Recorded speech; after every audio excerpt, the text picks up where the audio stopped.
16வது சங்கீதத்தில் சங்கீதக்காரன் 5ஆம் 6ஆம் வசனங்களில் இவ்விதமாய் சொல்லுகிறான். வாசிக்க கேட்போம். சங்கீதம் 16:5-6. கர்த்தர் என் சுதந்திரமும், கர்த்தர் என் சுதந்திரமும், என் பாத்திரத்தின் பங்குமானவர், பாத்திரத்தின் பங்குமானவர். என் சுதந்திரத்தை தேவரீர் காப்பாற்றுகிறீர், சுதந்திரத்தை தேவரீர் காப்பாற்றுகிறீர். நேர்த்தியான இடங்களில் எனக்கு பங்கு கிடைத்தது, நேர்த்தியான இடங்களில் எனக்கு பங்கு கிடைத்தது. ஆம், சிறப்பான சுதந்திரம் எனக்கு உண்டு. கைகளை உயர்த்தி எல்லாம் சொல்லலாமா? கர்த்தர் என் சுதந்திரமும் என் பாத்திரத்தின் பங்குமானவர். ஒவ்வொரு நாளும் நாம் அதைத்தான் அறிக்கிட வேண்டும். ஆண்டவரே, நீரே என் சுதந்திரம், நீரே என் பாத்திரத்தின் பங்கு. கர்த்தரை உங்கள் சுதந்திரமாய் வைத்திருப்பீர்கள் என்று சொன்னால் நேர்த்தியான இடத்துல உனக்கு பங்கை கிடைக்க பண்ணுவார். சிறப்பான சுதந்திரத்தை தேவன் உங்களுக்கு தருவார். இன்றைக்கு உங்களோடு கூட தேவன் உங்களுக்கு தருகிற சுதந்திரங்கள் என்ன, அவைகளை கண்டுபிடிப்பது எப்படி, அவைகளை தடை செய்யக்கூடிய காரியங்கள் என்ன, அவைகளை சுதந்திரிக்க வேண்டும் என்றால் நாம் என்ன செய்ய வேண்டும் என்பதை குறித்து சில நிமிடங்கள் தேவ வார்த்தை பேசும்படியாய் விரும்புகிறேன். நம்முடைய ஆண்டவர் சுதந்திரங்களின் தேவன். அவர் நல்ல தகப்பன். அவரை நேசிக்கின்ற பிள்ளைகளுக்கு நல்ல சுதந்திரங்களை, நன்மைகளை, ஆசீர்வாதங்களை தரும்படியாய் விரும்புகிறார். அவருக்கு பயந்து நடக்கிறவர்களுக்கு அவர் சுதந்திரங்களை வழங்காமல் இருக்க மாட்டார். கர்த்தருக்கு மகிமை உண்டாவதாக.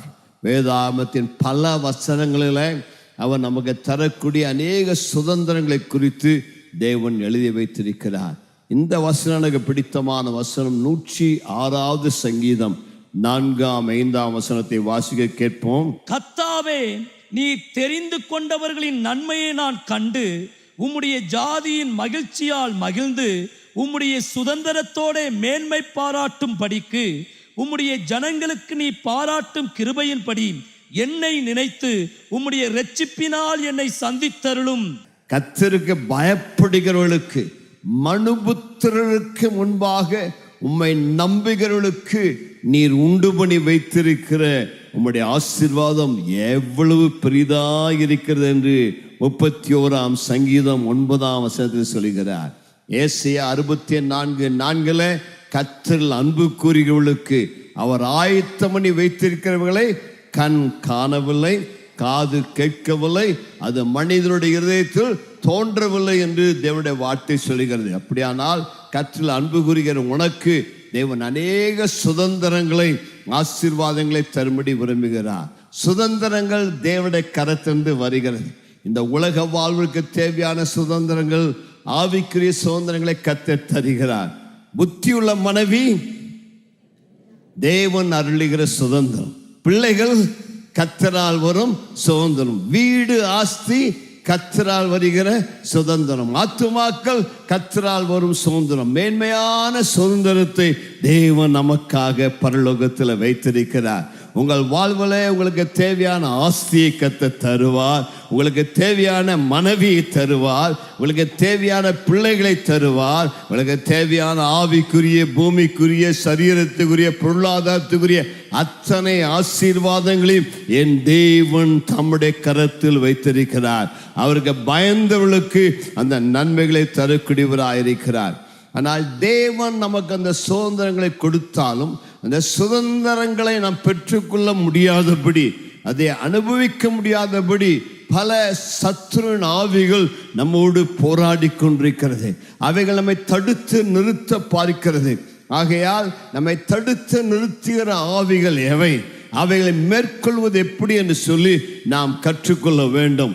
நம்முடைய சுதந்திரங்களை நாம் பெற்றுக்கொள்ள முடியாதபடி, அனுபவிக்க முடியாதபடி பல ஆவிகள் போராடுகிறது. பயத்தின் ஆவிகள், இச்சையின் ஆவிகள், குழப்பத்தின் ஆவிகள், பலவீனத்தின் ஆவிகள், சந்தேகத்தின் ஆவிகள் தடை செய்கிறது.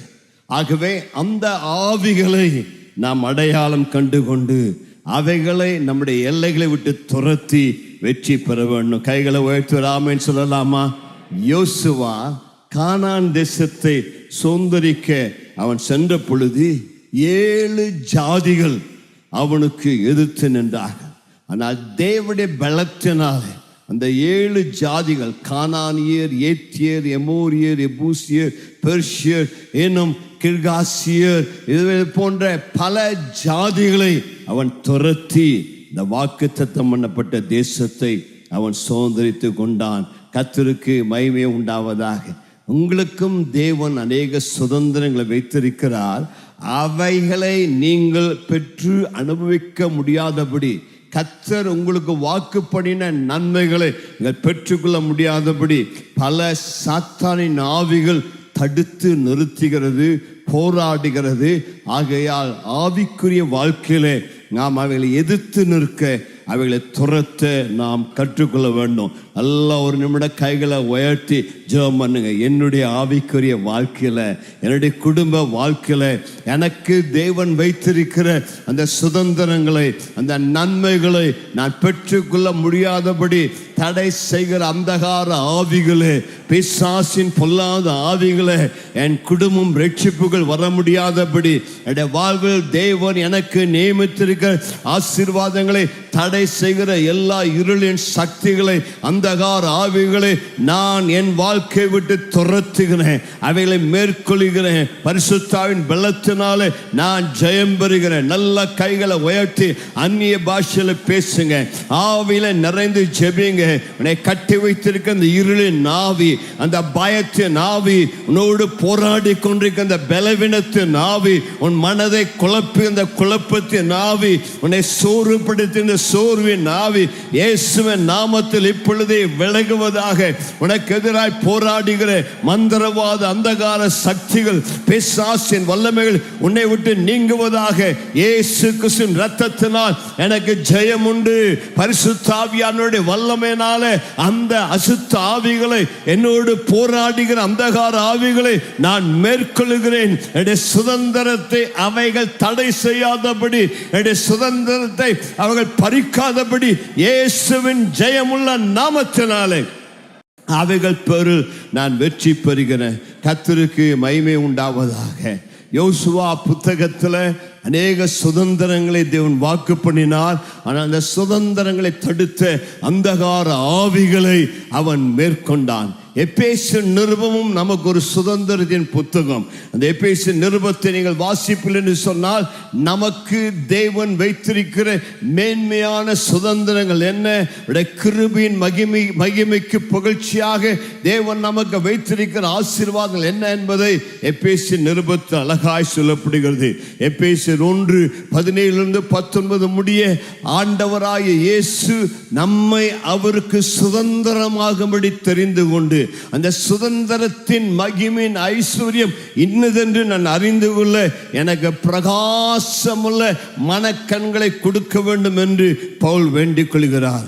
அப்படியானால் இயேசு கிறிஸ்துவை விசுவாசிக்கிற உனக்கு அவர் விசேஷித்த சுதந்திரங்களை உனக்கு வைத்திருக்கிறார். அந்த சுதந்திரங்களை நீ அறிந்து கொள்ள ஆண்டவர் மனக்கண்களை திறக்க வேண்டும். அதே பேச நிருபம் 6வது அதிகாரத்தில் தான் நம்மோடு போராடுகிற அந்தகார ஆவிகளை குறித்து பவுல் எழுதுகிறார். அந்த அந்தகார ஆவிகளை நாம் மேற்கொள்ள ஆவியில் யுத்தம் செய்ய வேண்டும் என்று கற்றுக் கொடுக்கிறார்.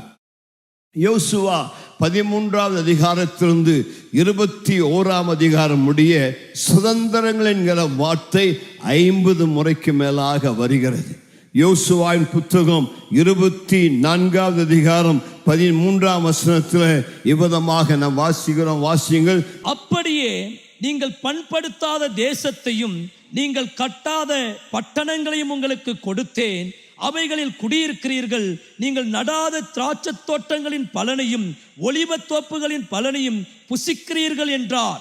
தேவன் உங்களுக்கு கட்டாத வீடுகளை உங்களுக்கு குடியிருக்க தருவார். நீங்கள் நட்டாத மரங்களின் கனிகளை புசிக்க தேவன் உங்களுக்கு அருளி செய்வார். நீங்கள் வெட்டாத கிணற்றின் தண்ணீரை குடிக்க கர்த்தர் உங்களுக்கு தருவார். அதுதான் தேவன் நமக்கு தரக்கூடிய ஆசீர்வாதங்களா இருக்கிறது. நீ உழைத்து பிரயாசப்பட்டு கஷ்டப்பட்டு வேர்வை சிந்தி ஒரு வீட்டை கட்ட வேண்டும், சொத்தை வாங்க வேண்டும் என்பதல்ல. கர்த்தர் இஸ்ரவேல் ஜனங்களுக்கு செய்தது என்ன? அவர்களை நிலங்களை கானான் தேசத்திலே பாலும் தேனும் ஓடுகிற தேசத்திலே அந்த வீடுகளை கொடுத்தார், நிலங்களை கொடுத்தார், வயல்வெளிகளை கொடுத்தார், ஆசீர்வாதத்தை கொடுத்தார். அது தேவனால் உண்டான தயவா இருக்கிறது. நான் அடிக்கடி சொல்லுகிறது போல, the favor of God, the grace of God, one time favor of God is worth the lifetime labor. தேவனுடைய ஒரு நிமிட கிருபையானது வாழ்நாள் முழுவதும் உழைத்து சம்பாதிப்பதை விட மேலானதாக இருக்கிறது. கைகளை உயர்த்தி ஹல்லேலூயா சொல்லாமா? அல்ல, ரெண்டு கைகளை உயர்த்திக்க. ஆண்டவரே, உம்முடைய தயவின் மேல் இருப்பதாக, உம்முடைய கிருபையின் மேல் இருப்பதாக. நீ வாழ்நாளெல்லாம் உழைச்சு சம்பாதிச்சு கஷ்டப்படுறதை விட ஆண்டவருடைய பாதத்தை பற்றி கொண்டால், அவரை உன் கண்களுக்கு முன்பதாக நிறுத்தி கொண்டால், அவர் மேல் தயவு பாராட்டினார், வாழ்நாள் முழுவதும் உழைத்து சம்பாதிப்பதை விட ஒரே நிமிடத்தில் அவருடைய தயவு எங்கேயோ குழியில் கிடக்கிற உன்னை உயர தூக்கி வைத்து, உன்னை சிங்காசனத்தின் மேல அதிகாரியாய் உட்கார வைத்து, உன்னை ஆளுகை செய்ய வைத்து, நீ கஷ்டப்பட்டு சம்பாதிக்காத எல்லாவற்றையும் உனக்கு இலவசமாய் தர வல்லவராய் இருக்கிறார். இன்று உங்களோடு கூட சுதந்திரங்களை நான் பெற்றுக்கொள்ள முடியாதற்குள்ள தடைகள் என்ன என்பதில் சில தடைகளை உங்களுக்கு சொல்லும்படியாய் விரும்புகிறேன். தான் கோத்திரத்தார் தேவன் தங்களுக்கு கொடுத்த சுதந்திரங்களை அலட்சியப்படுத்தி அவளுக்கு பிரியமான இடங்களை, வசதியான இடங்களை அவள் தெரிந்தெடுத்த பொழுது அது அவளுடைய எதிர்காலத்தை பாதித்தது என்று பார்க்கிறோம். நாமும் கூட தேவன் உங்களுக்காக வைத்திருக்கிற சுதந்திரங்களை நீங்க அலட்சியப்படுத்தி அதற்கு பதிலாக எனக்கு பிரியமானது, எனக்கு வசதியானது என்று நீங்களே சில சுதந்திரங்களை, இடங்களை தெரிந்து கொண்டால் அது உங்களுடைய ஆவிக்குரிய வாழ்க்கையை பாதிக்கும். தான் கோத்திரத்தார் ஐக்கியத்தை விரும்பாதபடியால் அவர் தனியாக சுதந்திரமாக வாழ, தேவ கட்டுப்பாட்டுக்குள், தேவனுடைய ஒழுங்கிற்குள் வாழ பிரியமில்லாதபடி சீதோனியர் வாழ்கின்ற ஒரு இடத்தை தெரிந்து கொண்டார். அது அவளுக்கு எவ்வளவு ஆபத்தாய் முடிந்தது என்று நாம் பார்த்தோம். 120வது சங்கீதத்தில் சங்கீதக்காரன் விதமாய் சொல்லுகிறான், ஐயோ, நான் மேஷைக்கிலே சஞ்சரித்தது போதும், கேதாரின் கூடாரங்கள் அண்டையில் குடியிருந்தது போதும், சமாதானத்தை பாய்க்கிற இடத்தில் என் ஆத்துமா குடியிருந்தது போதும் என்று சங்கீதக்காரன் சொல்லுகிறார். ஐயா, நீங்க எங்கே குடியிருக்கீர்கள் என்பது மிக முக்கியம். தேவன் உங்களுக்காக நியமித்த இடத்தில் நீங்கள் குடியிருக்கிறீர்களா?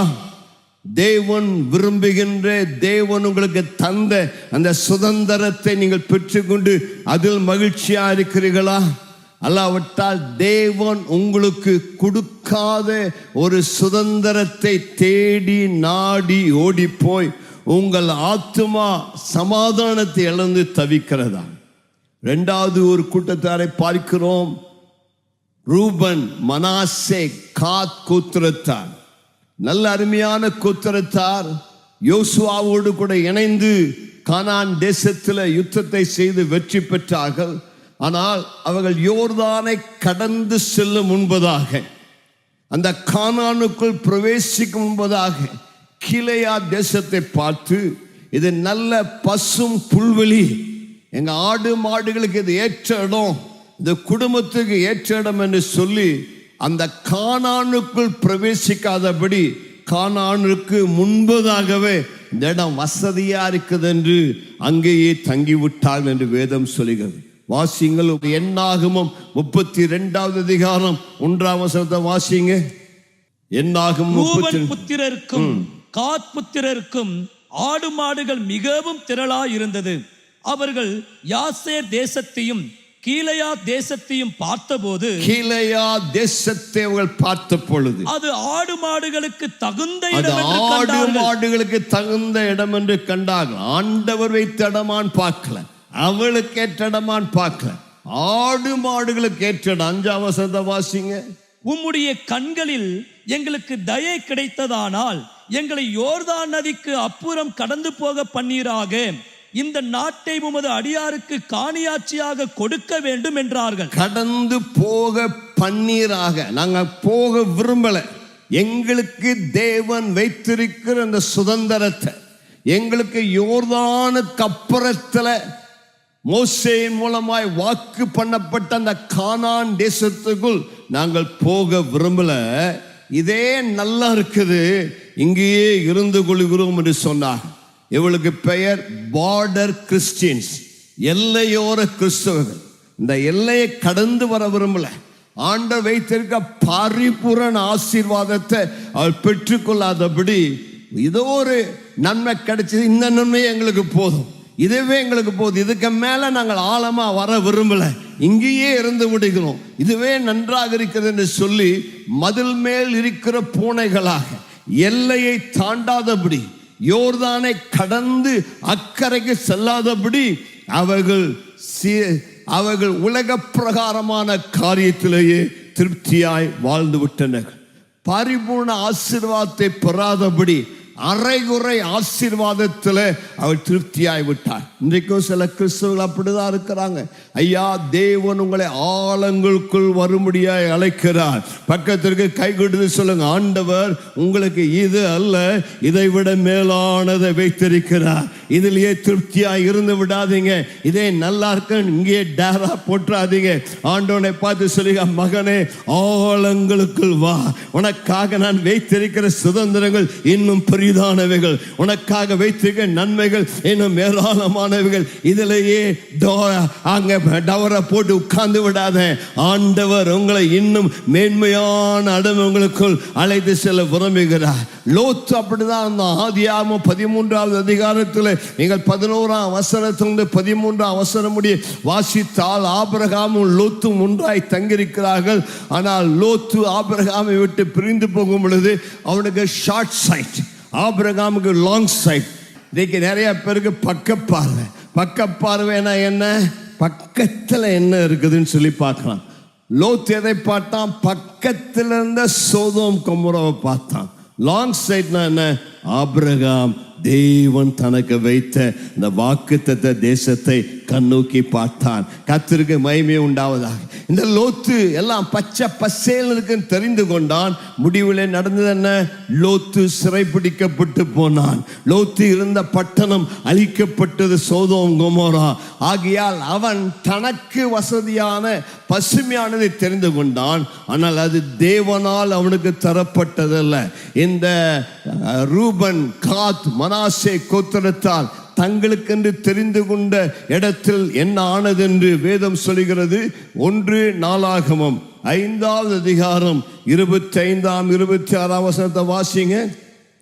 ஆகையால் இஸ்ரவேலின் தேவன் அசிரியா ராஜாவாகிய பூலின் ஆவியையும் அசிரியா ராஜாவாகிய தில்காத்பில் நேசரின் ஆவியையும் எழுப்பினதினாலே அவன் ரூபனியரும் காத்தியரும் மனாசேயின் பாதி கோத்திரத்தாரும் ஆகிய அவர்களை சிறைப்பிடித்து இந்நாள் வரைக்கும் இருக்கிறது போல ஆலாவுக்கும் ஆபோருக்கும் ஆராவுக்கும் கோசான் ஆற்றங்கரைக்கும் கொண்டு போனான். அவளை குறித்து அவனுடைய வார்த்தை சொல்லும் பொழுது இந்த ரூபன், மனாசே, காத் கோத்திரத்தார் தங்கள் பிதாக்களின் தேவனுக்கு துரோகம் பண்ணி தேவன் அவளுக்கு முன்பாக அளித்திருந்த தேச ஜனங்களின் தேவர்களை பின்பற்றி சோரமானபடியினால் தேவன் அவர்களை விற்று போட்டார், சிறைப்பிடிக்க போனார். காரணம், இவர்கள் கானான் தேசத்தில் இருக்கவில்லை, அதற்கு பதிலாக அவர்கள் விரும்பின அந்த கிளையா தேசத்திலே வாழ்ந்தார்கள் என்று பார்க்கிறோம்.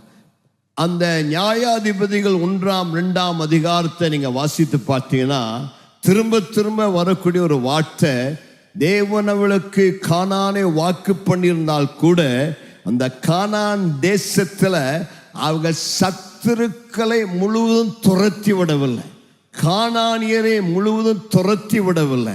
அதற்கு பதிலாக அவர்களை தங்களோடு இருக்க அனுமதித்தார்கள். அவர்களை கப்பம் கட்ட வேலை வாங்கி கொண்டார்களே தவிர அவர்களை முழுவதுமாய் துரத்தி அடிக்கவில்லை. அதாவது தேவன் இஸ்ரவேல் ஜனத்திற்கு கொடுத்த அந்த முழு சுதந்திரத்தை அவள் பெற்று அனுபவியாதபடி சத்துருக்களுக்கு இடம் கொடுத்தார்கள். நீங்க வாசித்து பாருங்க. இப்ப நேரம் இல்லை. யோசுவா 16:10, யோசுவா 17:12, நியாயாதிபதிகள் 1:21 இதெல்லாம் நீங்க வாசித்தீங்கன்னா இஸ்ரவேல் ஜனங்கள் தேவன் தங்களுக்கு கொடுத்த அந்த முழு சுதந்திரத்தை பூரணமாய் அனுபவியாதபடி சத்துருக்கு இடம் கொடுத்தார். ஆண்டவருடைய வார்த்தை இந்த காலம் உங்களுக்கு வரக்கூடிய வார்த்தை என்னன்னா, do not compromise. உலகத்தோடு ஒத்து வாழாதே, உலகத்திற்கு இடம் கொடுக்காதே, ரெண்டும் சேர்ந்த வாழ்க்கை வாழக்கூடாது. ஆண்டவர்களுக்கு பாலும் தேனும் ஓடுகிற தேசத்தை கொடுத்தாலும் அங்கு குடியிருக்கிற அந்த கானானியரோடு உடன்படிக்கை செய்து கொண்டபடினாலே நாளடைவில் கானானியர் இஸ்ரவேலரை மேற்கொண்டான். இஸ்ரவேல் எந்த கானானியனை மேற்கொண்டானோ அதே கானானியன் இஸ்ரவேலை எதிர்காலத்திலே மேற்கொண்டான். நீ இப்பொழுது சின்ன சின்ன பாவங்களுக்கு இடம் கொடுத்தால், சின்ன சின்ன தவறான வாழ்க்கைக்கு இடம் கொடுத்தால், உலகத்தினுடைய சில காரியங்கள் உன் வாழ்வில் அனுமதித்தால், நாளை தினத்தில் அவைகள் உன்னை மேற்கொண்டு உன்னை தேவனை விட்டு பிரித்துவிடும். இஸ்ரவேல் ஜனங்கள் செய்த 4 பாவங்களை உங்களுக்கு நான் சுட்டி காண்பித்து சுதந்திரங்களை குறித்து ஞாபகப்படுத்த விரும்புகிறேன். நியாயாதிபதிகள் 1-2 அதிகாரத்தில் சொல்லப்பட்ட 4 பாவங்கள். 1, அவைகள் தேவனுடைய வார்த்தைக்கு கீழ்ப்படியவில்லை. தேவனுடைய வார்த்தைக்கு கீழ்ப்படியாதபடி தேவனுடைய வார்த்தையை புறம்பே தள்ளினார்கள். மோசே, யோசுவா போன்ற தேவனுடைய தலைவர்கள் அவர்களுக்கு தெளிவாக தேவ வார்த்தையை கற்றுக் கொடுத்தார்கள். இவர்களோ தேவ வார்த்தைக்கு செவி கொடாதபடி, தேவ வார்த்தைக்கு கீழ்ப்படியாமல் போனாங்க. They disobeyed the word of God. என்றைக்கெல்லாம் நீ தேவ வார்த்தைக்கு கீழ்ப்படியாமல் உன்னுடைய சொந்த வழியில் நடக்க விரும்புகிறாயோ அது முடிவில் உன்னை ஆபத்தில் கொண்டு போய் விடும் என்பதை அறிந்து கொள். தேவ வார்த்தை உனக்கு வெளிச்சம், தேவ வார்த்தை உனக்கு ஆசீர்வாதம். யோசுவா 1:5 இந்த வார்த்தை உன் வாயை விட்டு உன் உள்ளத்தை விட்டு பிரியாதிருப்பதாக. இந்த வார்த்தையின்படி நீ நடந்தால் நீ நீதிமானாயிருப்பாய், நீ செய்வதெல்லாம் வாய்க்கும். அருமையான தேவ ஜனமே, உங்க வாழ்க்கையில தேவ வார்த்தைக்கு நீ செவி கொடுத்து பழகினார். மற்றவருடைய ஆலோசனை அல்ல, மற்றவருடைய வார்த்தை அல்ல, தேவ வார்த்தைக்கு உன் வாழ்க்கையில் கனம் கொடுத்தால் தேவன் உன்னை ஆசீர்வதித்து சுதந்திரங்களை தருவார். இஸ்ரவேல் ஜனங்கள் செய்த 2வது தவறு என்ன? அவர்கள் தங்களை சுற்றி இருந்த அந்த ஜனங்களுடைய பழக்க வழக்கங்களை கற்றுக்கொண்டு அவர்களைப் போல மாறினார். இதுதான் இருக்கக்கூடிய மிகப்பெரிய டேஞ்சர். அருமையான சகோதரா சகோதரியே, என் வார்த்தைகளை கவனமாக்க. நீங்க ரட்சிக்கப்பட்டிருக்கலாம், இயேசு ஏற்றுக்கொண்டிருக்கலாம். நீங்கள் வாழ்கின்ற உங்கள் சமுதாயத்தின் நடுவில் நீங்கள் வித்தியாசமானவர்களாக இருக்க அழைக்கப்பட்டிருக்கிறீர்கள். இந்த சமுதாயத்தின் நடுவில் நீங்கள் உப்பாய் ஒளியாய் இருக்க அழைக்கப்பட்டிருக்கிறீர்கள். அவர்கள் செய்கிறத நீயும் காப்பியடித்து அவர்களைப் போல நீ மாறாதே. அவர்கள் கழுத்தில் ஒரு கயிறை கட்டினாங்க, நீ கழுத்தில் ஒரு கயிறை கட்டாத. அவங்க கையில் ஒரு செயின் போடுறாங்க, நீ கையில் ஒரு செயின் போடாத. அவங்க குழந்தைக்கு பூப்பு நன்னீராட்டு விழா நடத்துறான்னு சொல்லி நீயும் உங்க வீட்டில் பூப்பு நன்னீராட்டு விழா நடத்தணுங்கிற அவசியம் இல்லை. பைபிள் எழுதியிருக்குதா? உன் பிள்ளை வயசுக்கு வந்தா பூப்பு நன்னீராட்டு விழா நடத்துன்னு சொல்லி சர்ச்சை கொண்டு வா, பாஸ்டமாட்ட ஜாமான்னு, அதுதான் நல்லது. அதை போய் உட்கார வச்சு அதுக்கு நகை போட்டு அதுக்கு தண்ணி ஊற்றி அதுக்கு சீர் வச்சு அதை பெரிய காரியமாக வெக்கமால. இதெல்லாம் உலக பிரகாரம். ஆமா, உலக பிரகாரமான காரியத்தை பின்பற்ற வேண்டிய என்ற அவசியம் கிடையாது. நீ தைரியமா வேதத்தின் கலாச்சாரத்தை பின்பற்று. இஸ்ரவேல் ஜனங்கள் சோரமானதுக்கு காரணம் அவர்கள் அந்த தங்களை சுற்றி இருந்த புறஜாதி மக்களை போல வேசித்தனம் பண்ணினார்கள். ஏனென்றால் அந்த விக்கிரகத்தின் வழிபாடு, கானானியுடைய வழிபாடு உனக்கு ஆசீர்வாதம் வேண்டும்னா இந்த கானானியே தேவனுடைய ஆலயத்தில் இருக்கிற அந்த டெம்பிள் ப்ராஸ்டிடியூட், தேவாலய பெண்களோடு தவறாய் நடந்தால், விபச்சாரம் பண்ணினால் உனக்கு செழிப்புண்டா. இதுதான் அவன் நம்பிக்கை. இந்த இஸ்ரவேல் ஜனங்கள் அதை பின்பற்றினாங்க. அவர்கள் செய்த தீ மிதிக்க பண்ணினார்கள், குழந்தைகளை சாக்ரிஃபைஸ் பண்ணாங்க, பலி செலுத்தினார்கள், இன்னுமாக பல நிமித்தம் பார்த்தார்கள், மந்திரங்கள் செய்தார்கள். ஆகையால் தேவன் அவர்கள் பேரில் கோபம் கொண்டார். ஒரு ஆமைன்னு சொல்லலாமா? பக்கத்தில் இருக்க கைவிட்டு சொல்லுங்க, அவங்கள மாதிரி நடக்காதீங்க. நீங்கள் அவளுக்குள் நடந்தாலும் நீங்கள் பரிசுத்தமானவர்கள், நீங்கள் வித்தியாசமானவர்கள், தேவனால் தெரிந்து கொள்ளப்பட்டவர்கள், தனித்திருக்கும்படி நீங்கள் பிரித்தெடுக்கப்பட்டவர்கள், உலகத்தோடு கலவாதபடி நீங்கள் கர்த்தருக்கு சாட்சியாருக்கு அழைக்கப்பட்டவர்கள். விசுவாசியே, இந்த சத்தியத்தை மறந்துடாத. எல்லாரும் அப்படி போடுறாங்க, நானும் போறேன் சொல்லாத. நீ தனித்து நின்றால் தேவன் உன்னை தனித்து உயர்த்தி ஆசீர்வதித்து எல்லாருக்கும் மத்தியில் உன்னை கனப்படுத்துவார். மூன்றாவது, அந்த இஸ்ரவேல் ஜனங்கள் தங்கள் சுதந்திரத்தை அடைய முடியாமல் போனதற்கு காரணம் they intermarried, கலப்பு திருமணம் செய்து கொண்டார்கள். கலப்பு திருமணம்னா அந்நிய நுகத்தோடு அவிசுவாசிகளோடு இணைக்கப்பட்டார். திரும்ப திரும்ப சொல்லுகிறோம், சிலரெல்லாம் இவ்வளவு கேட்டாலும் அந்த சத்தியத்துக்கு கீழ்ப்படிவதில்லை. அந்நிய நுகத்தில் நீ மற்ற விசுவாசியோ ஒரு அவிசுவாசியோடு இணைக்கப்பட்டால் அந்த அவிசுவாசி உன்னை தேவனை விட்டு திருப்புவான். நீ ஆலயத்துக்கு வருவதை தடுத்து நிறுத்துவான். தேவன் உனக்கு வைத்திருக்கிற சுதந்திரங்களை, நன்மைகளை அவர்கள் முழுவதும் அழித்து விடுவார். இது சாத்தானின் தந்திரம். வேற ஜாதியோ திருமணம் பண்ணுவதில் வேற ஒன்றும் பிரச்சனை இல்லை. ஏனென்றால் அவர்கள் நீ நம்புகிற, நீ பெற்றுக்கொண்ட அந்த ரட்சிப்பை வேண்டாம் என்று சொல்கிறார். அந்த ரட்சிப்புகள் விரோதமாக இருக்கிறார்கள். ஆகையால் தான் உனக்கு யார் வேண்டும்? இயேசு வேண்டுமா, பரலோகம் வேண்டுமா, அல்லது காதலன் வேண்டுமா? தீர்மானம். உனக்கு யாரை தெரிந்து கொள்கிறாய்? ஒரு நித்திய எதிர்காலத்தை தெரிந்து கொள்கிறாயா, அல்லது மை லவர்? நான் உனக்கு சொல்லுகிறேன், அந்த பையனை விட்டினா, அந்த பெண்ணை விட்டினா, அவனை விட 100 மடங்கு அழகான மன்மதனை தேவன் உனக்கு தர வல்லவராக இருக்கிறார். அதை விட நல்ல அழகான பெண்ணை கர்த்தர் உனக்கு தர வல்லவராக இருக்கிறார்.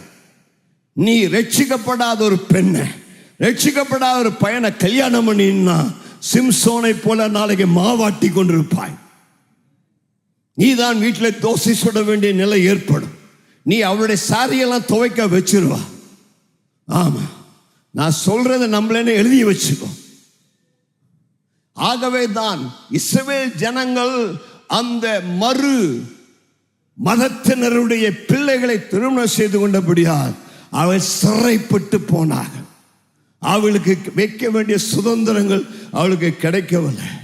இஸ்ரவேல் ஜனங்கள் தேவனை விட்டு தூரம் போனதற்கு இவைகள் தான் காரணமானது. 4வது காரணம், தேவன் எவ்வளவோ முறை அவளை எச்சரித்தும் அவர்கள் தேவ வார்த்தைக்கு கீழ்ப்படியாக செவி கொடுக்காமல் தங்கள் இருதயத்தை கடினமாக்கிறார். நீங்களும் வாரந்தோறும் சர்ச்சுக்கு வரீங்க, பிரசங்கத்தை கேட்குறீங்க. ஆனால் பிரசங்கம் நல்லா இருந்துதான் கேட்கறக்கா உங்களுக்கு பிரசங்கம் பண்றதில்லை. கீழ்ப்படிந்தாயா? தேவ சத்தத்தை கேட்டாயா? தேவனோடு பேசினாரா? தேவனோடு பேசின சத்தியத்திற்கு நீ என்ன மறுத்துறவு செய்தா? நியாயாதிபதிகள் 2ஆம் அதிகாரம் அதுதான். நியாயாதிபதிகள் 2ஆம் அதிகாரம் முதல் சில வசனத்தில் சொல்லுகிறது, மீண்டும் மீண்டும் நான் உங்களுக்கு என் தீர்க்கதரிசிகளை அனுப்பி என் வழிகளை உங்களுக்கு உணர்த்தினேன், நீங்களோ மனம் திரும்பவில்லை. நியாயாதிபதிகள் புஸ்தகம் முழுவதும் அதுதான். ஆண்டவர்களுக்கு எத்தனையோ நியாயாதிபதிகள் எழுப்பி தந்தார். ஒவ்வொரு நியாயாதிபதியும் வருவான், விடுதலையாக்குவான், மீண்டும் பழைய குருடி கதவை தர என்று பழைய வாழ்விற்குள் செல்வாங்க. மீண்டும் மீண்டும் தேவனை எச்சரிப்பார். மீண்டும் மீண்டும் பாவத்திலே விழுவாங்க. எத்தனை முறையா விழுந்து எழுந்திருப்பாய்? எத்தனை முறை பாவத்தையே செய்து கொண்டிருப்பாய்? ஆண்டவரோடு பேசினால் ஆண்டவர் பேசுகிற சத்தத்துக்கு செவி கொடு. சிலர் ஆண்டவர் பேசினா கூட செல்போனை தான் பார்த்துட்டே இருப்பாங்க. செல்போன் ரிங் பண்ண இதுதான் ஏன் நல்ல சந்தர்ப்பம், இந்த பாஸ்டர் திட்டுறாரு, எந்திரிச்சு வெளியில் போவோன்னு சொல்லி சட்டசபையில் வெளிநடப்பு செய்வது போல வெளிநடப்பு செய்வாங்க. இன்னைக்கு யாராவது வெளிநடப்பு செஞ்சு பாருங்க, உங்க போனை பிடிங்கி உடைச்சு போடுறேன். என்ன தேவ சத்தம் கேட்கறது முக்கியமா, இல்ல ஆண்டோடைய ஆலயத்தில் உட்கார்ந்து இன்னொருத்தன் போன் பேசுறது கேட்கறதுக்காக வந்திருக்கியா சர்ச்சு? போனை சைலண்ட்ல போடு, போனை ஆஃப் பண்ணி வை. போன் முக்கியம் இல்லை, இயேசுவோடு பேசவன் கையை உயர்த்தி சொல்லுங்க, தெய்வம் என்னோடு பேசட்டும் ஐயா, தெய்வத்தின் சத்தத்தை நான் கேட்கட்டும் ஐயா, தெய்வ சத்தத்துக்கு நான் கீழ்ப்படிய வேண்டும் ஐயா, உடைய சத்தத்தை நான் அல்லல் தட்டுவதில்லை, நீ என்னோடு பேசும்போது என் இருதயம் உடைக்கப்படுவதாக, என் இருதயம் திறக்கப்படுவதாக, தேவ வார்த்தைக்கு கீழ்ப்படிய இருதயத்தை எனக்கு தருவீராக. நீ நல்லா இருக்கணும்னா இதுதான் தேவனுடைய வார்த்தை. உங்களை நேசிக்கிறபடியால் அந்த வார்த்தைகளை சொல்லி இஸ்ரவேல் ஜனங்கள் சிறைப்பட்டு பாவத்தில் போனதுக்கு காரணம் அவள் தேவ வார்த்தையை அசட்டை பண்ணினாங்க, தேவ வார்த்தைக்கு செவி கொடுக்கல. இன்னைக்கு ஆண்டவர் தான் உங்களோட பேச சொன்னார். நான் கூட வேற ஒரு பிரசங்கத்தை பண்றதுக்கு ரெடி பண்ணி வச்சேன், 7 ஆவிகளை பற்றி பேச. அந்த ஆண்டு இந்த வார்த்தை பேசினார். உங்களிடத்தில் ஆண்டவர் பேசுகிறார், கீழ்ப்படியுங்கள், ஆண்டவருக்கு ஒப்பு கொடுங்கள். ரோமர் 12:2 சொல்கிறது, இந்த பிரபஞ்சத்துக்கு ஒத்த வேஷம் தெரியாமல் தேவனுடைய சித்தத்தை, பரிபூர்ண சித்தத்தை அறிந்து உன் மனம் புதிதாகனாலே மறுரூபமாக மாறு. வாசிங்க யோசுவா 23:12-13 வாசிங்க, கடந்து செல்வோம். யோசுவா 23:12-13. நீங்கள் பின்வாங்கி போய், நீங்கள் பின்வாங்கி போய் உங்களுக்குள்ளே மீதியாயிருக்கிற இந்த ஜாதிகளை சேர்ந்து அவர்களோட சம்பந்தம் கலந்து நீங்கள் அவர்களிடத்திலும் அவர்கள் உங்களிடத்திலும் உறவாடினால் ஐக்கியம் கொண்டால், சம்பந்தம் கொண்டால். வாசிங்க அடுத்த வசனம். உங்கள் தேவனாகிய கர்த்தர் இனி இந்த ஜாதிகள் உங்களுக்கு முன்பாக துரத்தி விட மாட்டார் என்றும், உங்கள் தேவனாகிய கர்த்தர் உங்களுக்கு கொடுத்த இந்த நல்ல தேசத்திலிருந்து அழிந்து போக மட்டும் அவர்கள் உங்களுக்கு கன்னியாகவும், நல்லா கவனிங்க, அவர்கள் உங்களுக்கு கன்னியாகவும் மலையாகவும் உங்கள் விலாக்களுக்கு சவுக்காகவும் உங்கள் கண்களுக்கு முள்ளுகளாகவும் இருப்பார்கள் என்று நிச்சயமாய் அறிவியுங்கள். படிச்சீங்களா இந்த வசனத்தை? கேட்குறீங்களா? பாஸ்டர், எனக்கு ஓயாத துன்பம் பாஸ்டர், வீட்டில் சமாதானமே இல்லை பாஸ்டர், ஜாமனும் உனக்காக 1000 பேர் ஜாமனாலும் ஆண்ட ஜபத்தை கேட்க மாட்டேன். நீ தெரிஞ்சுக்கிட்டே போய் குழியில் விழுந்தாயல்ல, அந்த பொண்ணை கல்யாணம் பண்ணக்கூடாதுன்னு தெரியும், நீ சொந்தத்துக்காக போய் உன் பையனை ஒரு இந்து பொண்ணு கொடுத்தியல்ல, அது உனக்கு வீட்டில் மாமியாருக்கு உபத்திரம் கொடுக்கறதுக்காகவே கற்றுக் கொண்டு வந்து வச்சிருக்கிறார். என்ன அழுதாலும் அது பிரச்சனை மாறாது. நீ வசனத்துக்கு கீழ்ப்படியலை. ஆமாம், கல்யாணம் பண்ணும்போது மாத்திரம் ரொம்ப ஜாலியாக பண்ணிக்கிறேன், அதுக்கப்புறம் நீ அதெல்லாம் பண்ணினா அது உன் கண்ணுக்கு வளையா, ஆமாம், விழாவுக்கு என்னவா இருக்கும், சவுக்கடியாக இருக்கும். சரி, அதை முடிச்சிட்டோம். ஆகியால் 4 காரியங்களை தேவன் அவர்களுக்காக எச்சரித்தார், அது செய்யலை. இப்போ உங்களுக்கு 4 சுதந்திரங்களை வேகமாக ஞாபகப்படுத்துகிறேன். டைம் இருக்குமான்னு தெரியல, ஆனால் வேகமாய் செல்ல விரும்புகிறேன். இந்த யோசுவாவின் புத்தகம் சுதந்திரங்களின் புத்தகம். யோசுவாவின் புத்தகத்தில் 4 பேருக்கு ஆண்டவர் சுதந்திரங்களை கொடுத்தார். 6 சுதந்திரங்கள் யோசுவாவின் புத்தகத்தில் தனிப்பட்ட மக்களுக்கு கொடுத்தது எழுதப்பட்டிருக்கிறது. அதில் 4 பேரை உங்களுக்கு காண்பிக்க முடியாது விரும்புகிறேன். முதலாவதாக, தேவன் தனக்கு வாக்கு பண்ண சுதந்திரத்தை 45 ஆண்டுகளுக்கு பிறகு உரிமை பாராட்டி பெற்றுக்கொண்ட மனிதன் யாருன்னு தெரியுமா? Very good. Man who claimed his promises after 45 years. தன்னுடைய வாக்குத்தத்த சுதந்திரத்தை 45 ஆண்டுகளுக்கு பிறகு உரிமை பாராட்டி பெற்றுக்கொண்டவன் காலேப். அவன் அடிமையாக பிறந்தான், ஆனால் ஹீரோவாக மரித்தான். ஒரு ஆமேன் சொல்லலாமா? அவன் பிறந்தது எகிப்து தேசத்தில் அடிமையாக, ஆனால் அவன் மரித்த பொழுது ஒரு வெற்றி வீரனாக, ஜெய வீரனாய் மரித்தான். நல்ல கைகளை உயர்த்தி ஒரு ஆமேன் சொல்லலாமா? எனக்கு அந்த காலேபுக்கு இந்த சுதந்திரம் கிடைத்ததுக்கு காரணம் என்ன? அவன் தேவனுடைய வாக்குத்தத்தத்தை உரிமை பாராட்டி பெற்றுக்கொண்டான். உபாகமம் 1ஆம் அதிகாரம் 34ஆம் வசனத்திலிருந்து 36ஆம் வசனம் முடிய சொல்லும் பொழுது, அந்த காலேப் அந்த தேசத்தை வெகு பார்க்க சென்ற பொழுது அவன் தேவனுக்கென்று உண்மையான ஒரு நல்ல செய்தியை கொண்டு வந்தபடினாலே, தேவனுடைய வார்த்தையை நம்பினபடினாலே தேவனுக்கு சொன்னார், காலேப், நீ போய் வந்த தேசத்தில் உன்னை சேர பண்ணுவேன் என்று சொன்னார். அவனுக்கு வாக்கு பண்ணினார். இந்த வாக்குத்தத்தத்தில் 2 வாக்குத்தத்தம் அடங்கியது. ஒன்று, எத்தனை வருஷம் ஆனாலும் நீ இந்த கால் மிதித்த தேசத்தை உனக்கு சொந்தமாக தரும் வரை உனக்கு சாவே வராது. ரெண்டாவது, நீ நிச்சயம் இந்த தேசத்தை சுதந்திரித்து ஆசீர்வதிக்கப்படுவாய். கைகளை உயர்த்தி ராமேன்னு சொல்லலாமா? இன்றைக்கு உங்களுக்கு நான் சொல்லுகிறேன், ஆண்டவனுக்கு ஒரு வாக்கு பண்ணியிருக்கிறாரா? காலங்கள் கடந்தாலும் அவருடைய வாக்குகள் தொடைந்தது நினைத்தாலும் நிச்சயம் வாக்கு பண்ணியவர் அந்த வாக்கு தத்துவத்தை நிறைவேற்றி திருவார். காலேபுக்கு 85 வயசாயிடுச்சு. அந்த வாக்கு தத்துவத்தை பெற்று 45 ஆண்டுகள் முடிந்தது. ஆனால் 45வது ஆண்டு முடிந்த பிறகு காலேப் கேட்கிறான், அன்னைக்கு என் அப்பா பிதா என்னோடு சொன்ன வார்த்தை இன்றைக்கு நிறைவேற்றுவீராக. கையை உயர்த்தி சொல்லுங்களேன். தேவன் உங்களுக்கு ஒரு வாக்கு கொடுத்தா அது நிச்சயம் மாறவே மாறாது. தேவன் கொடுத்த வாக்கு நிச்சயம் உங்கள் வாழ்வு நிறைவேறி தீரும்.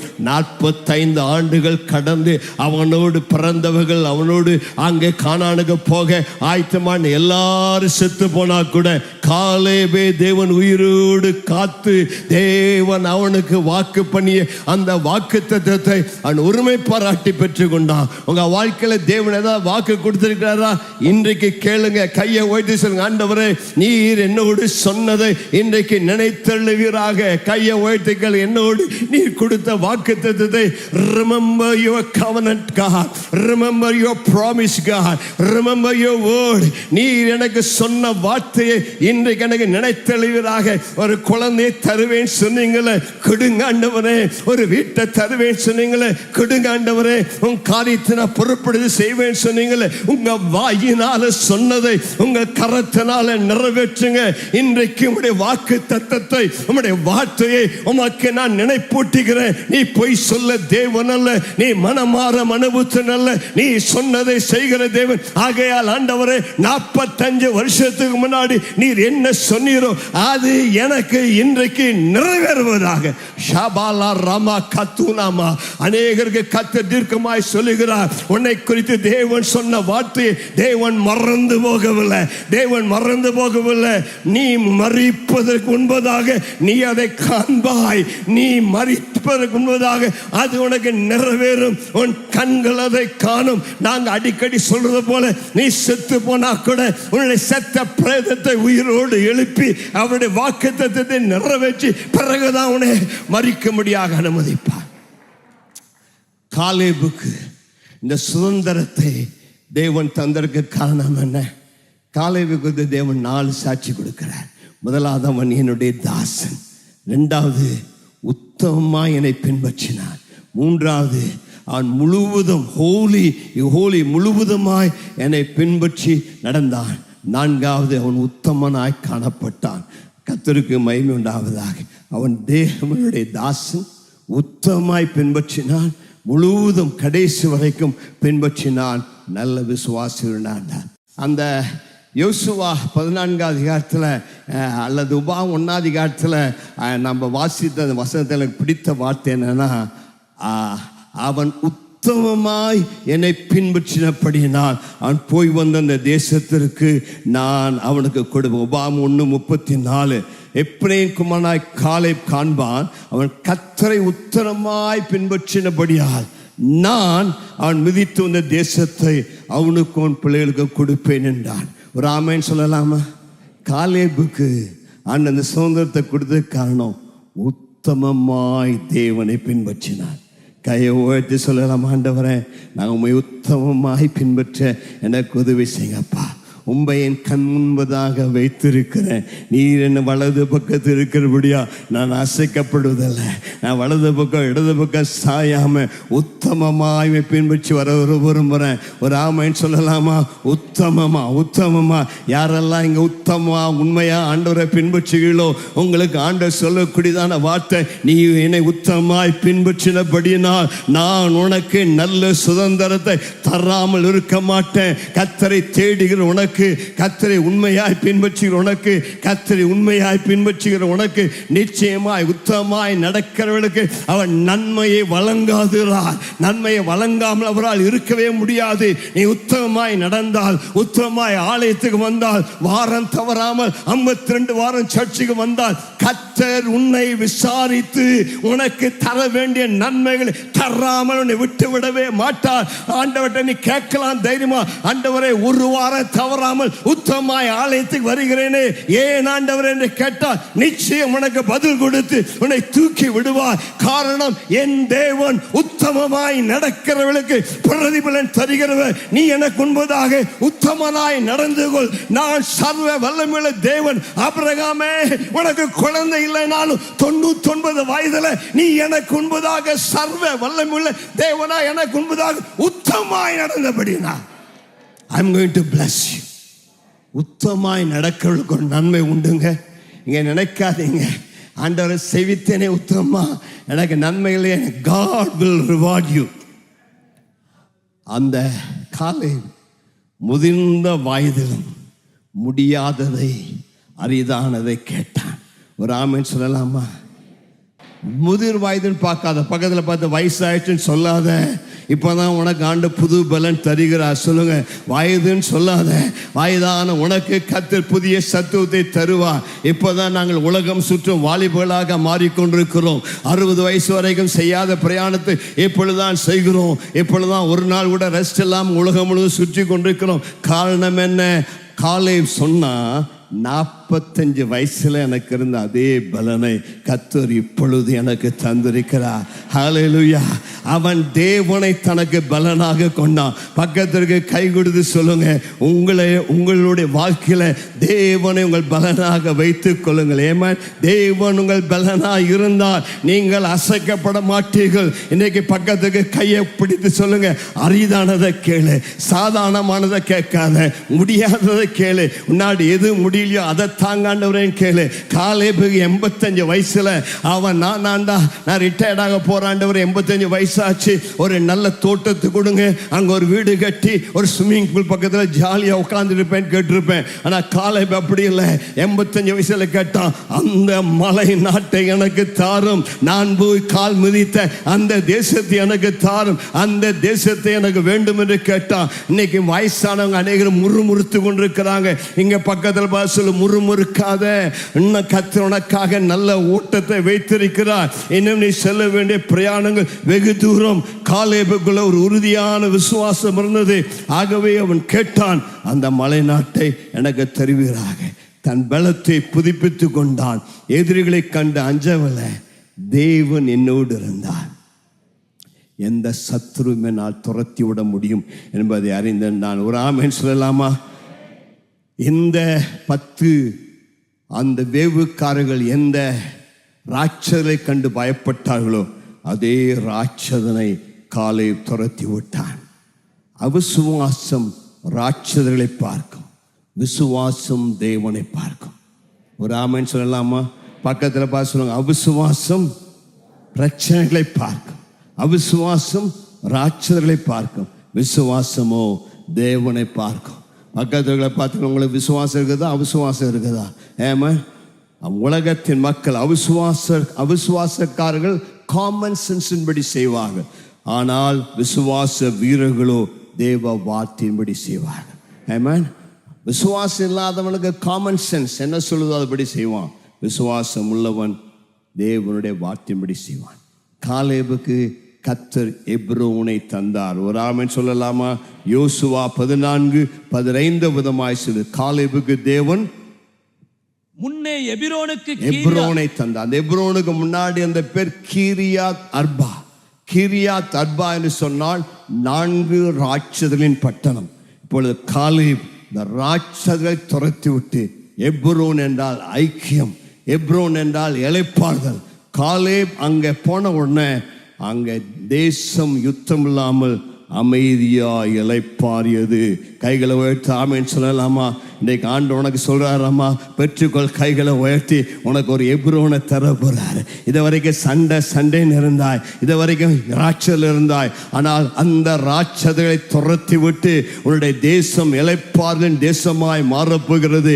உனக்கு கர்த்தர் இளைப்பாறுதலை தருவார், எப்ரோனை தருவார். உன் குடும்பத்தை இது வரைக்கும் சண்டை போட்டவங்க ஐக்கியமாவாங்க. உன் குடும்பத்தை உனக்கு தருவார். காலேப் தன் சுதந்திரத்தை பெற்றுக்கொண்டான். முதிர்ந்த வயதிலும் அவன் அந்த மலை நாட்டை அரிதான சுதந்திரத்தை பெற்றுக்கொண்டான். 2வது அக்சாலை குறித்து அதே அடுத்த அதிகாரத்தில் பார்க்கிறோம். யோசுவா 15ஆம் அதிகாரம் 18-19 எனக்கு பிடிச்ச ஒரு நல்ல பிரசங்கம். அக்சால் அவள் புறப்பட்டு போகிறாள். அவளுக்கு அவங்க அப்பா ஒத்துனியலை கல்யாணம் பண்ணி கொடுக்கிறார். காலைக்கு ஒரு சவால் கொடுத்தார். கீரியா செப்பேரை யார் யுத்தம் பண்ணி ஜெயிக்கிறார்களோ அவளுக்கு என் மகளை கல்யாணம் பண்ணி கொடுக்குறேன்னு சொல்லி ஒத்துனியல் அவன் அந்த கீரியா செப்பேருக்கு எதிராக யுத்தம் பண்ணான். கீரியா செப்பேர் ஒரு அரணான பட்டணம். அங்கேயும் ஏனாக்கில் இருந்தாங்க, அங்கேயும் ராட்சர் இருந்தாங்க. ஒத்துனியல் என்ற பெயருக்கு அர்த்தம் லயன் ஆஃப் காட், சிங்கத்தின் மனிதனாக இருந்தான். ஆகையால் தான் ஒத்துனியலை அந்த ராட்சதலை துரத்தி விடக்கூடிய தைரியம் உனக்கு இருந்தது. ஒரு ஆமைன்னு சொல்லலாமா? பக்கத்தில் இருக்கிறவர்களுக்கு கை கொடுத்து நீங்க ஒரு சிங்கம்னு சொல்லுங்க. நீ ஒரு சிங்கம், நீ பூனைக்கு பயப்படாத சொல்லுங்க. சிங்கமே நீ பூனைக்கு பயப்படாத, நாய்க்குட்டிக்கு பயப்படாத, நீ ஒரு சிங்கம். நீ ஒரு உருமுனா மற்ற எல்லா ராட்சதலும் ஓடி போய் ஒளிந்து கொள்வாங்க. நீ சிங்கத்தை போல் என்று சொல்லி உள்ள திறந்து ஒரு சத்தத்தை எழுப்பினார். எல்லா விதமான சத்துருக்களும் பிசாசுகளும் ஓடி போய் ஒளிந்து கொள்வாங்க. சிங்கங்கள்லாம் கையை உயர்த்தி சத்தமா ஒரு அல்லேலூயா உரிமை கொண்டு சொல்லுங்க. ஏமா அப்படி ஒரு 4 அல்லேலூயா போட்டினா சாத்தானுடைய பல்ல உடைப்பாய், சாத்தான் ஓடுவான். கீரிய செப்பு உடைய வசமா சரி. அங்கெல்லாம் நம்முடைய சப்ஜெக்ட் கல்யாணம் ஆயிடுச்சு. கல்யாணம் ஆகி அக்சாலோட கழுத மேலே போகிறான். அப்போ உடனே அக்சால் சொன்னான், எங்கள் அப்பாட்ட ஒரு வயல்வெளி கேட்க வேணும்னு சொன்னான். ஒரு ஆமைன்னு சொல்லலாமா?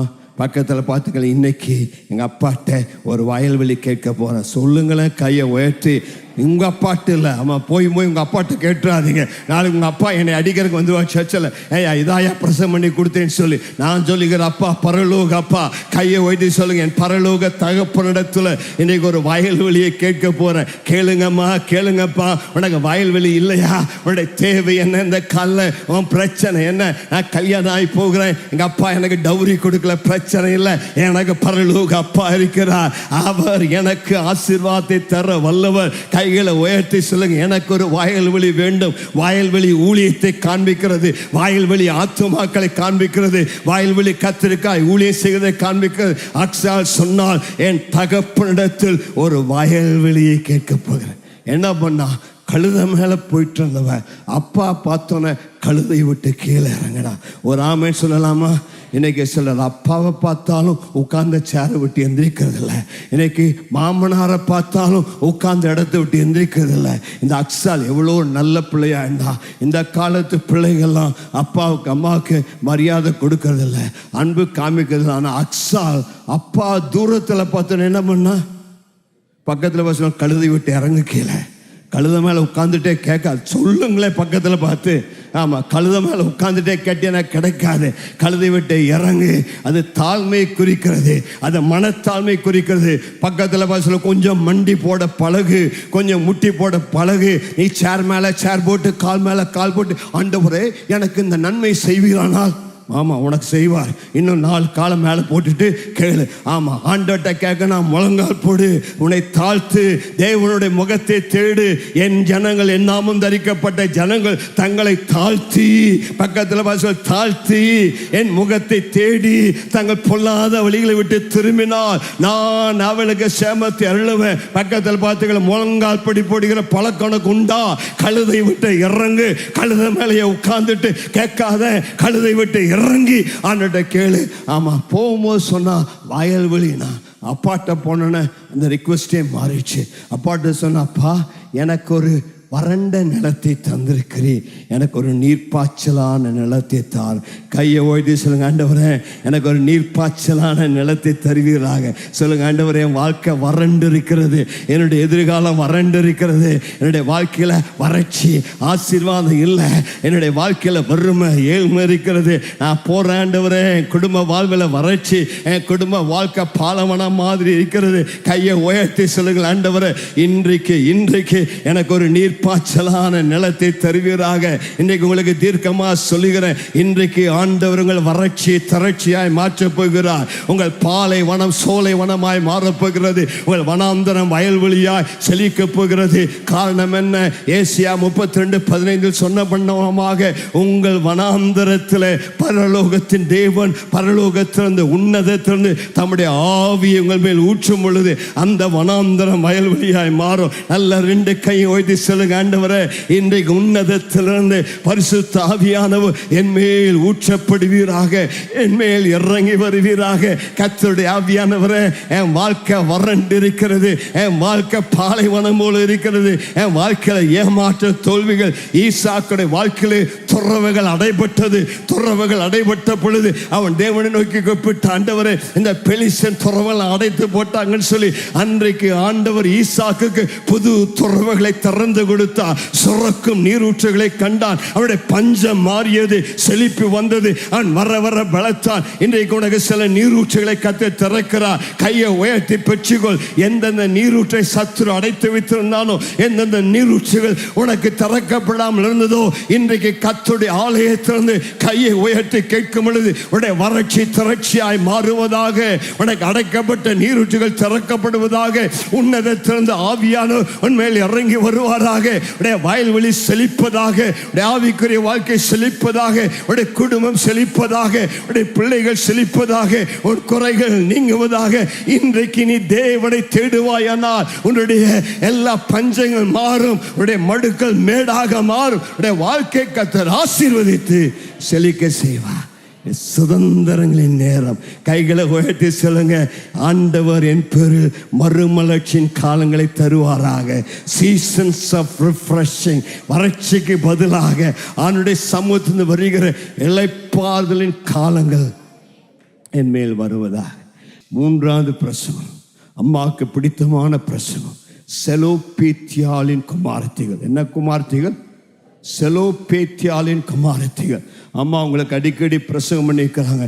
யோசுவாவின் புத்தகத்தில் 17வது அதிகாரம் 3ஆம் வசனத்திலிருந்து 6ஆம் வசனம் முடிய 5 பெண் பிள்ளைகள் ஒன்றாக வந்து யோசுவாவிடத்தில் கேட்டாங்க. ஆமாம், அவர்கள் they were not satisfied with the status quo. தங்களுக்கு இருந்த நிலையில் அவள் திருப்தியாய் நின்று விடவில்லை. தங்களுடைய காரியத்தை ஏற்றுக்கொள்ளவில்லை. தங்களுடைய சூழ்நிலையில் அவர்கள் அதை கட்டுப்படுத்த அனுமதிக்கவில்லை. பெண் பிள்ளைகள், அந்த காலத்தில் பெண் பிள்ளைகளுக்கு சுதந்திரம் கிடையாது. ஆனால் இவங்களுக்கு கல்யாணமும் ஆகலை. வாலிப பிள்ளைகள் அவங்க அப்பா மறிச்சிட்டாங்க, சுதந்திரம் இல்லை. ஆனால் இந்த பெண் பிள்ளைகள் தங்களுடைய ஸ்டேட்டஸ்கோ இப்போ இருக்கக்கூடிய நிலையை ஏற்றுக்கொள்ளாதபடி எங்கள் நிலை மாற வேண்டும் என்று தைரியமாய் தேவனிடத்தில் விண்ணப்பம் பண்ணினாங்க. கையை உயர்த்துறாமே சொல்லலாமா? இன்னைக்கு உன் நிலை எதுவாக இருந்தாலும், நான் இப்படி தாங்க, ஒரு ஏழை ஒரு விதவை கஷ்டப்படுறேன், எனக்கு வழி இல்லைன்னு சொல்லாத. அதற்கு பதிலாக தேவனிடத்தில் மன்றாடினால் வழி இல்லாத இடத்துல உனக்கு வழியை திறக்க யார் வல்லவராக இருக்கிறார். இதுதான் என் விதின்னு சொல்லாத. பக்கத்துக்கு கை கொடுத்து சொல்லு, இதுதான் என் விதின்னு சொல்லாத. உன் விதியை மாற்றக்கூடிய தேவன் இருக்கிறார். உன் சூழ்நிலையை மாற்றக்கூடிய தேவன் இங்கே இருக்கிறார். அந்த 5 குமார்த்திகள் சொன்னாங்க, நாம பெண் பிள்ளைங்க, அப்பா இல்லை, அதனால நமக்கு சுதந்திரம் இல்லை, அது உலகம் சொன்னது. ஆனால் நாங்கள் தேவனிடத்தில் கேட்க போகிறோம். எங்களுக்கு சுதந்திரம் இல்லாட்டினா எங்களை சுதந்திரத்தை தர தேவன் வல்லவர். எங்களுடைய சுதந்திரத்தை தேவனிடத்தில் உரிமை பாராட்ட போகிறோம் என்று சொன்னாங்க. அவர்கள் இதுவரைக்கும் யாரும் கேட்காததை அவர்கள் கேட்டார்கள். பக்கத்திற்கு கை கொடு சொல்லுங்க, இதுவரைக்கும் யாரும் கேட்கலன்னா நீ கேட்க கூடாது அர்த்தம் இல்லை. யாரும் கேட்காததை நீ கேட்டால் தேவன் உனக்கு தர வல்லவர். யாரா கேட்டாத நீ கேட்கணுங்க அல்ல. நீ யாருமே கேட்காததை நீ தைரியமாய் ஆண்டவரிடத்தில் கேளு, அவர் அதை உனக்கு தர வல்லவர். they had an uncommon request. இதுவரை யாரும் கேட்டதில்லை, இதுவரைக்கும் ஒரு முன்மாதிரி இல்லை, இதுவரைக்கும் ஒரு உதாரணம் இல்லை, இதுவரைக்கும் சட்டத்தில் இடம் இல்லை. ஆனால் சட்டத்தில் இடம் இல்லாததை இவர்கள் கேட்டபடினாலே அதுவே சட்டமாக மாறியது. தேவன் அவளுக்காக ஒரு புது சட்டத்தை திறந்து திறந்து கொடுத்தார். இவர்கள் தைரியமாய் கேட்டபடினாலே அடுத்து வருகிற சந்ததிகளுக்கு ஒரு வழி உண்டானது. அவர்களும் ஆசீர்வதிக்கப்பட்டார்கள். கைகளை உயர்த்தி சொல்லுங்க, இன்றைக்கு ஆண்டவரிடத்தில் தைரியமா கேட்க போகிறேன். அசாதாரணமான காரியத்தை கேட்க போகிறேன். துணிச்சலா கேட்க போறேன்.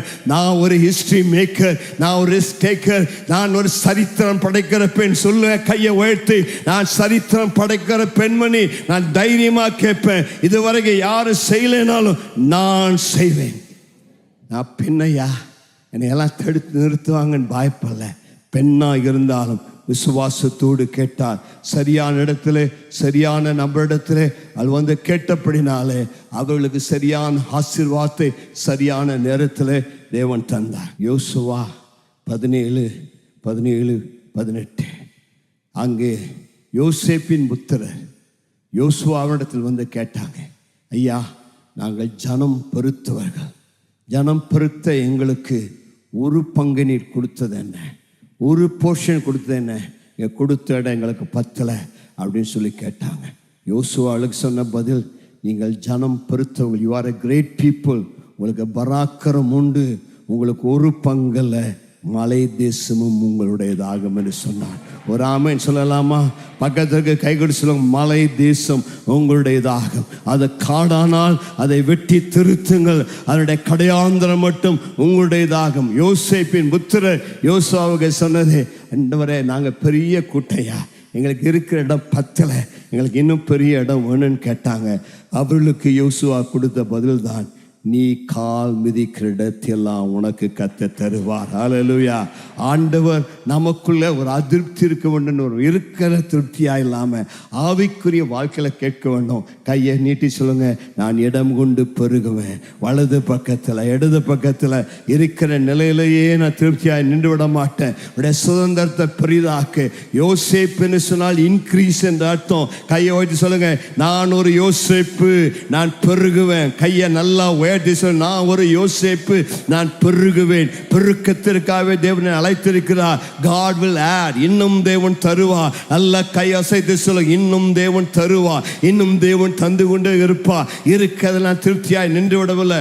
பூமிக்குரிய ஆசீர்வாதத்தை பற்றி சொல்லல, ஆவிக்குரிய ஆசீர்வாதங்களை பற்றி சொல்லுகிறேன். தேவன் இன்னும் தருவார், இன்னும் என்னை பெருக பண்ணுவார், இன்னும் ஆசீர்வதிப்பார். அவனுக்கு ஒரு குழந்தை பிறந்தது, அவனுக்கு மனாசே என்று பெயர் வைத்தான். தேவன் என்னை மறக்க பண்ணினார். இரண்டாவது ஒரு பிள்ளை பிறந்தது, அவனுக்கு எப்ராயிம் பேர் வச்சார். எப்ராயிம் என்று சொன்னால் ரெட்டிப்பாய் கனி தருவேன். நல்ல கையை உயர்த்தி ரெண்டு விரலை காமிச்சு சொல்லுங்க, நான் ரெட்டிப்பாய் தேவன் தேசத்தில் என்னை பழுக பெருக பண்ணுவார். நீ துன்பத்தின் பாதை வழியாய் கடந்து வந்திருக்கலாம், கஷ்டத்தின் பாதை வழியாய் கடந்து வந்திருக்கலாம், நெருக்கம் உபத்திரவத்தின் பாதை வழியாய் கடந்து வந்திருக்கலாம். இந்த கால ஆண்டோட சொல்லக்கூடிய வார்த்தை, அதை தேவன் மறக்க பண்ணி அதற்கு பதிலாக இரட்டத்தனையாக உனக்கு ஆசீர்வாதத்தை நன்மையை தருவார். நீ இடம் கொண்டு பெருகுவாய். வலது புறத்தில் இடது புறத்தில் உனக்கு ஒரு பங்கல்ல டபுள் போர்ஷன், டபுள் பிளஸிங், ரெட்டிப்பான பங்கை, ரெட்டிப்பான சுதந்திரத்தை, ரெட்டிப்பான ஆசீர்வாதங்களை மலை தேசத்தை தருவார். இதுவரைக்கும் யாரும் சுதந்திரிக்காததை, இதுவரைக்கும் யாரும் பெற்றுக்கொள்ளாததை, இதுவரைக்கும் யார் கால் மிதிக்காததை கர்த்தர் உனக்கு தருவார். அங்கே கானானிகள் இருந்தாலும், இருப்பு ரதங்கள் இருந்தாலும், பரிசுத்தாவியோட பலத்தினால், பரிசுத்தாவியோட வல்லமையினாலே உனக்கு முன்னால் இருக்கிற சத்துருக்களை நீ துரத்தி அடித்து அதற்கு பதிலாக தேவ பலத்தினால் நீ கால் மிதிக்கிற இடத்தை கர்த்தர் உனக்கு தருவார். உனக்கு சொந்த இடம் இல்லையா, கர்த்தர் உனக்கு தருவார். வாக்கு பண்ணியதை கர்த்தர் உனக்கு தர வல்லவர். கர்த்தர் நல்லவர். எழுந்து நிற்போமா? நல்ல ரெண்டு கைகளை உயர்த்தி ஆண்டவருக்கு நன்றி செலுத்தி ஜெபிக்கக்கூடிய நேரம். உடைய வார்த்தை நான் பிரகடனப்படுத்தி இருக்கிறேன். உடைய வார்த்தை நீ கொடுத்த வார்த்தை சொல்லி இருக்கிறேன். உடைய வார்த்தை வெறுமையாய் திரும்பாது. உடைய வார்த்தை நீ சொன்னபடியே காரியங்களை வாய்க்க செய்யும். நீ சொன்னி நீர் அதை செய்வீராக. உடைய பிள்ளைகளுக்கு சுதந்திரங்களை தருவீராக. யார் யார் உம்மிடத்தில் ஏக்கத்தோடு கேட்கிறார்களோ அவளுக்கு வழிகள் திறக்கப்படுவதாக. கேளுங்கள் கொடுக்கப்படும் என்று சொன்னீரே, தட்டுங்கள் திறக்கப்படும் என்று சொன்னீரே. எப்பொழுது கேட்கிறாள் கொடுங்கய்யா, கொடுத்துள்ளும் தகப்பனே. பிள்ளைகளை ஆசீர்வதியும். ஒருவர் கூட ஏமாற்றத்தோடு போகக்கூடாது, ஒருவர் கூட வெறுமையாய் செல்லக்கூடாது. யாரெல்லாம் இடத்தில் எதை கேட்கிறார்களோ அதை அவளுக்கு தந்தள்ளும் தகப்பனே. ஜனத்தை ஆசீர்வதியும். நன்மைகளை கட்டளிடும். சமாதானத்தோடு அனுப்பும். மக்கே மகிமை செலுத்தி இயேசுவின் நாமத்தில் ஜெபிக்கிறோம் நல்ல பிதாவே. நல்ல கரங்களை தட்டி தேவனுக்கு நன்றி சொல்லுவோம்.